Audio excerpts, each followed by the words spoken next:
सर्वेभ्यो नमो नमः। आज हम बीए पार्ट प्रथम वर्ष संस्कृत विषय के द्वितीय प्रश्न पत्र के अंतर्गत संज्ञा प्रकरण का अध्ययन करेंगे। विगत 3 कक्षाओं में हमने संज्ञा की सामान्य जानकारी, संज्ञा प्रकरण के 4 प्रमुख सूत्र, जिसमें सबसे पहले हैं हलन्त्यम, दूसरा है अदर्शनम लोप और तीसरा है तस्य लोप है। इसी के अंतर्गत हमने इस संज्ञा विधायक सूत्र भी पढ़े हैं, जो इस प्रकार है। सबसे पहले हलन्त्यम, दूसरा उपदेश अज अनुनासिक इत, तीसरा है लशक्व तदिते, चौथा है चुटू, पांचवा है आदिर तुड़ुआ, छठा है श प्रत्ययस्य और सातवां है वेद प्रकृतस्य। ये 7 सूत्र ही इस संज्ञा विधायक सूत्र हैं। इन सब की इस संज्ञाओं का तस्य लोप सूत्र से लोप हो जाता है।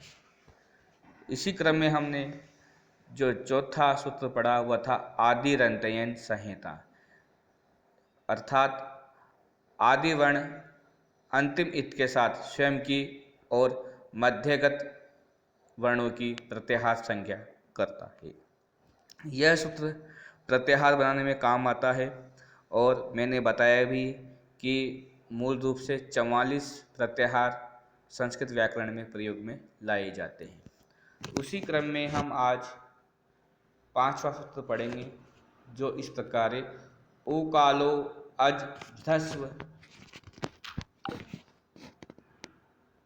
दीर्घ प्लुतः।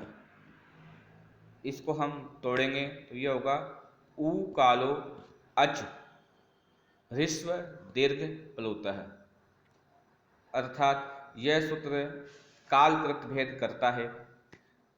यह सूत्र कहता है कि ह्रस्व दीर्घ प्लुत संज्ञा इस सूत्र से की जाती है। एक मात्रिक, द्विमात्रिक तथा त्रिमात्रिक उच्चारण काल के समान जिसका उच्चारण काल होता है वह अच क्रमशः ह्रस्व, दीर्घ और प्लुत संज्ञक होता है। यह सूत्र स्वरों का कालकृत भेद दर्शाता है। यहाँ पर पाणिनि ने ऊ का उदाहरण इसलिए दिया है क्योंकि यह प्रत्यक्ष प्राप्त होता है। सामान्य रूप से हम यह कह सकते हैं कि यह कालकृत विधायक सूत्र है।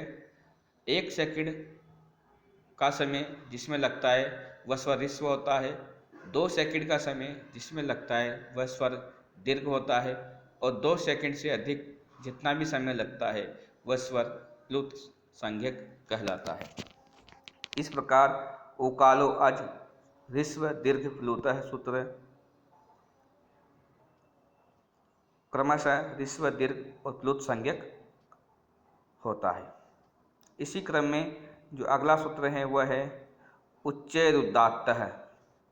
यह सूत्र उदात्त संज्ञा करता है। तालु आदि उच्चारण स्थानों के ऊर्ध्व भाग से अर्थात ऊपरी भाग से बोले जाने वाले स्वर उदात्त संज्ञक होते हैं। इनका उदात्त पर कोई भी चिन्ह नहीं लगाया जाता है। संप्रति इसका उपयोग लौकिक संस्कृत में प्राय बंद सा हो गया है, किंतु वैदिक संस्कृत में इसका प्रयोग बहुधा प्राप्त किया जाता है। तो उच्चैर उदात्त सूत्र उदात्त संज्ञा करता है। इसी प्रकार जो 7वां सूत्र है वह है निच्चैर अनुदात्त। यह सूत्र अनुदात्त संज्ञा करता है। जिन स्वरों में उदात्त और अनुदात्त, जिन स्वरों में अर्थात तालु आदि उच्चारण स्थानों के अधोभाग से मतलब नीचे वाले भाग से, तालु आदि उच्चारण स्थानों के अधोभाग अर्थात निचले भाग से बोले जाने वाले अच स्वर अनुदात संज्ञक होते हैं। इनका चिन्ह अक्सर नीचे रेखा, आड़ी रेखा देखा होगा आपने, प्राय वैदिक संस्कृत में वर्णों के नीचे एक आड़ी रेखा लगी हुई रहती है, तो वह प्रयोग अनुदात संज्ञक होता है। इसका प्रयोग भी वैदिक संस्कृत में ही प्राप्त होता है, लौकिक संस्कृत में इसका प्रयोग प्राप्त नहीं होता है। अग्रिम जो 8वां सूत्र है वह है समाहार स्वरितः। यह सूत्र स्वरित संज्ञा करता है। जिन स्वरों में उदात्त और अनुदात्त दोनों के धर्म पाए जाते हैं वे स्वरित संज्ञक होते हैं। इसका चिन्ह अक्षर के ऊपर लगी हुई खड़ी रेखा से दर्शाया जाता है। इसका प्रयोग भी वैदिक संस्कृत साहित्य में ही प्राप्त होता है। तो हमने अभी तक आज 4 सूत्र पढ़े। उकालो अज, ऋस्व दीर्घ प्लुतः। यह सूत्र ऋस्व दीर्घ और प्लुत संज्ञा करता है, वह भी स्वरों की। छठा है उच्चर उदात्त। यह सूत्र स्वरों की उदात्त संज्ञा करता है। निश्चर अनुदात्त। यह सूत्र स्वरों की अनुदात्त संज्ञा करता है। और समाहार स्वरितः। यह सूत्र स्वरों की समाहार संज्ञा करता है। अगला 9वां सूत्र है मुख नासिका वचनो अनुनासिकः। अर्थात यह सूत्र अनुनासिक संज्ञा करता है। मुख सहित, मुख नासिका, मुख सहित नासिका से बोले जाने वाले वर्ण, मुख नासिका, मुख सहित नासिका से बोले जाने वाले वर्णों की अनुनासिक संज्ञा होती है। अर्थात जिन वर्णों के उच्चारण में मुख के साथ नासिका का भी प्रयोग किया जाता है उनकी अनुनासिक संज्ञा होती है। तात्पर्य है कि नासिका के विद्यमान होने पर वर्णों के 2 भेद हो जाते हैं, अनुनासिक और अननुनासिक। जो वर्ण नासिका से बोले जाएंगे वो अनुनासिक कहलाएंगे और जो वर्ण नासिका से नहीं बोले जाएंगे वह वर्ण अननुनासिक कहलाएंगे।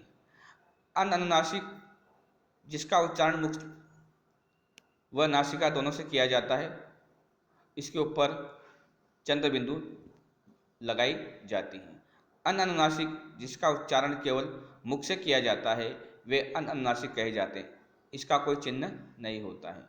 वर्णों के ये भेद लौकिक और वैदिक संस्कृत दोनों में ही पाए जाते हैं। अब हम आज के प्रकरण का सार प्रस्तुत कर रहे हैं। स्वरों के वर्गीकरण के में प्राय स्वरों के वर्गीकरण के प्रकरण का सार यह है कि सजातीय एक ही स्थान वाले अचों के परस्पर 3 प्रकार के भेद हो जाते हैं। एक अ के ही 3 प्रकार के भेद हो जाते हैं, कालकृत, स्थान भागकृत और नासिका भागकृत। कालकृत का उदाहरण है उकालो अज जिस्व दीर्घ प्लुत। यह सूत्र कालकृत भेद करता है। स्थान भागकृत उच्चरनुदात, निच्चरनुदात और समाहार स्वरित वाला सूत्र करते हैं। और नासिका भागकृत भेद मुख नासिका वचनों अननुनासिक करता है। इस प्रकार जैसे उकालो अज दृश्व दीर्घ प्लुत यह कालकृत भेद कर रहा है, जैसे अ आ ई। उच्चरनुदात, निच्चरनुदात, समाहार स्वरित यह सूत्र स्थान भागकृत होता है, जैसे अ के नीचे आड़ी रेखा, आ के ऊपर खड़ी रेखा। मुख नासिका वचनों अनुनासिक यह सूत्र वर्णों का नासिकाकृत भेद दर्शाता है, जैसे आ के ऊपर चंद्र बिंदी अ। स्वरों में विजातियों को छांटने के लिए एक चौथा भेद भी प्रसिद्ध है, स्थानकृत। इस प्रकार स्वरों के एक स्वर अ के 18 भेद हो जाते हैं तथा व्यंजनों के 2 भेद हो जाते हैं। व्यंजनों के 2 भेद अनुनासिक और अननुनासिक होते हैं। और स्वरों के 18 भेद, एक अ के ही 18 भेद हो जाते हैं। वो इस प्रकार होते हैं, कालकृत के हिसाब से स्थान भागकृत और नासिकाकृत। आज का प्रकरण में इतना ही। अग्रिम कक्षा में हम पुनः संज्ञा प्रकरण का एक और सूत्र आपके सामने प्रस्तुत करेंगे। तब तक के लिए शुभास्ते पंथा न सन्तु। धन्यवाद।